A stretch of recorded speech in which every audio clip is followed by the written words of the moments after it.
السلام عليكم ورحمة الله، كيف دايرين؟ لاباس عليكم؟ نتمنى يا ربي تكونوا بخير وعلى خير، أحوالكم مزيانة. نهار جديد وفيديو جديد. اليوم إن شاء الله نقدم معكم بوشيار أو الشيار، كل كيفاش كيسميه. هذا الشيار أو بوشيار اليوم إن شاء الله غادي نوجدو معكم بالقمح ديال خالي، يعني القمح تاع الدار اللي كيجي زوين، كيجي هكا رطاب وكيجي زوين. دابا ان شاء الله بقوا معايا ندوز المقادير لتحضير هاد الشيار هذا.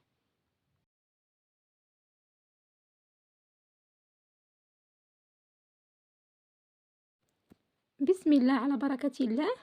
خديت هنايا القمح تاع الدار اللي كنغربلو في داك الغربال الرقيق، الغربال ديال النيلون، وعندي القليل من الدقيق الابيض.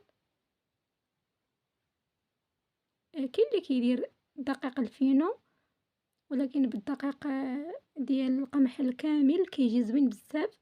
عملت القليل من الملح حسب الذوق، واحد المعلقه ديال السكر سنيده، والخميره اللي غتخمر لينا العجين ديالنا، وكنضيف معلقه ديال الزيت العاديه. صافي اخواتي، وكنجمعوا العجين ديالنا بالماء كيكون دافي. بالنسبه للعجين كنخليو العجين قاصح في الاول، وحنا كنضيفوا الماء وحنا كنعجنوه وكندلكوه. هاد بوشيار كيبغي يدليك مزيان، بما دلكناه كيجي معنا زوين بزاف. صافي اخواتي، كنبقى ندير الماء وانا كنعجن حتى نحصل على العجين اللي بغيت.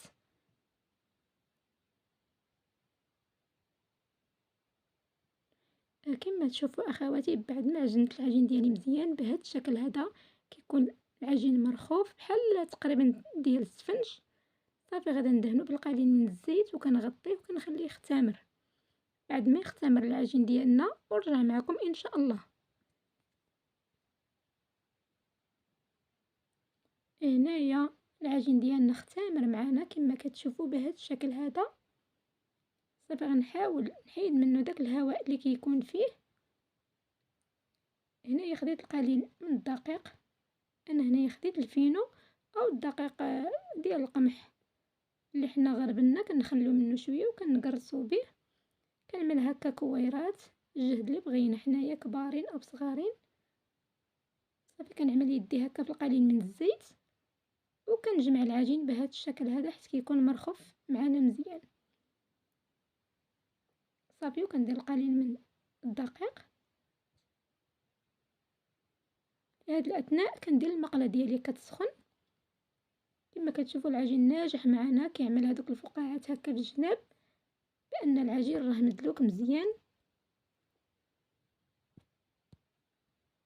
صافي اخواتي، ضروري ما كنديروا ايدينا بالقليل من الزيت. عاد كنكوروا العجين ديالنا، كنرش القليل من الدقيق الفينو. صافي وكنعمل تقريبا واحد 3 كويرات هكا، كنخليهم يرتاحوا. كما قلت لكم المقله راهي دايره كتسخن.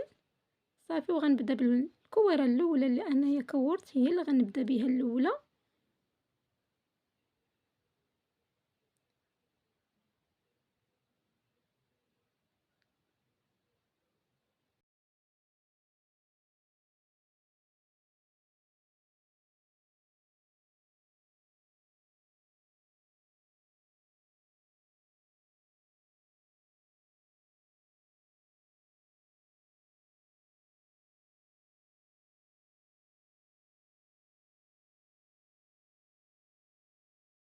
هنايا غنهز الكويره الاولى اللي هي قادينا، هي الاولى غنبدا بها.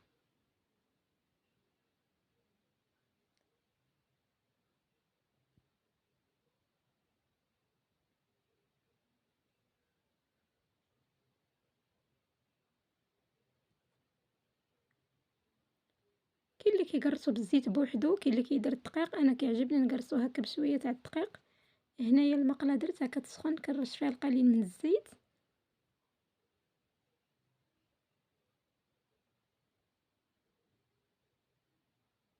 صافي اخواتي، وكنعملو البوشيار ديالنا كيطيب. النار كتكون منقوصه، وكنخليوه كيطيب على خاطرو حتى كينبّل لينا كيما كنقولو، كيدير دوك الفقاعات، عاد كنرشو القليل من الزيت وكنعاودو نقلبوها للجهة الأخرى باش كطيب، هانتوما معايا إن شاء الله.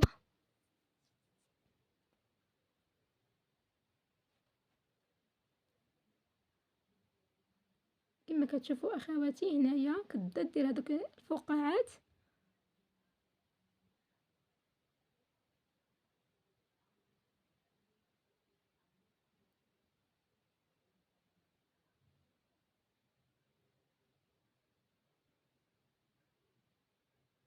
أنايا أخواتي راني قلبتها، ما تصورش ليا المقطع فاش قلبتها، صافي وبنفس الطريقة غندير وحدة أخرى حتى هي طيب. قبل ما كنقلبوها ضروري كنرشوها بالقليل من الزيت وعاد كنقلبوها للجهة الأخرى، وغنستمر بهاد الطريقة هادي حتى نكمل كاع الكمية اللي عندي. ضروري ما كنرشو الزيت شوية عاد كنقلبوها.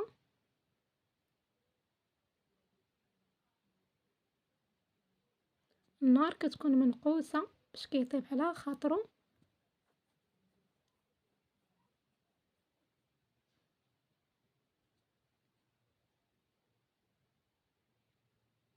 كما تشوفوا أخواتي بهذا الشكل هذا.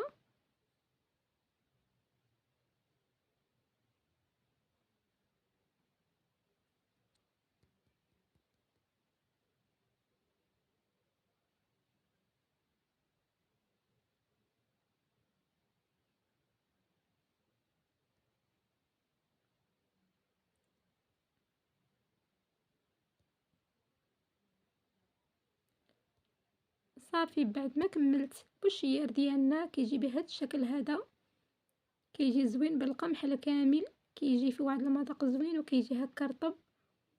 نتمنى ان الاعجاب ديالكم. بالنسبه للدهين كاين اللي كيدهنوا بالزبده وبالعسل كله باش كيدهنوا. بالاحسن كانت عندنا الزبيده بلديه مع شويه العسل كيجي زوين بزاف، كيجي اكثر من رائع مع واحد الكويس ديال اتاي يا سلام. نتمنى هاد بوشيار ينال الاعجاب ديالكم.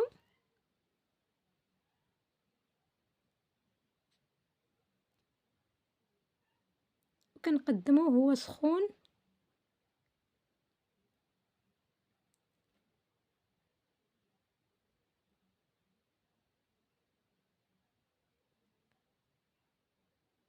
غادي نقطع معاكم وتشوفوا كيفاش كيجي رطب بزاف.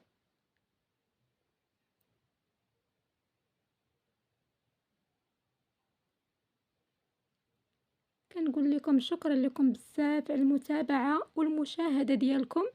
ما تنسونيش من اللايك والاشتراك والبارطاج، وفيديو قادم ان شاء الله. مع السلامه.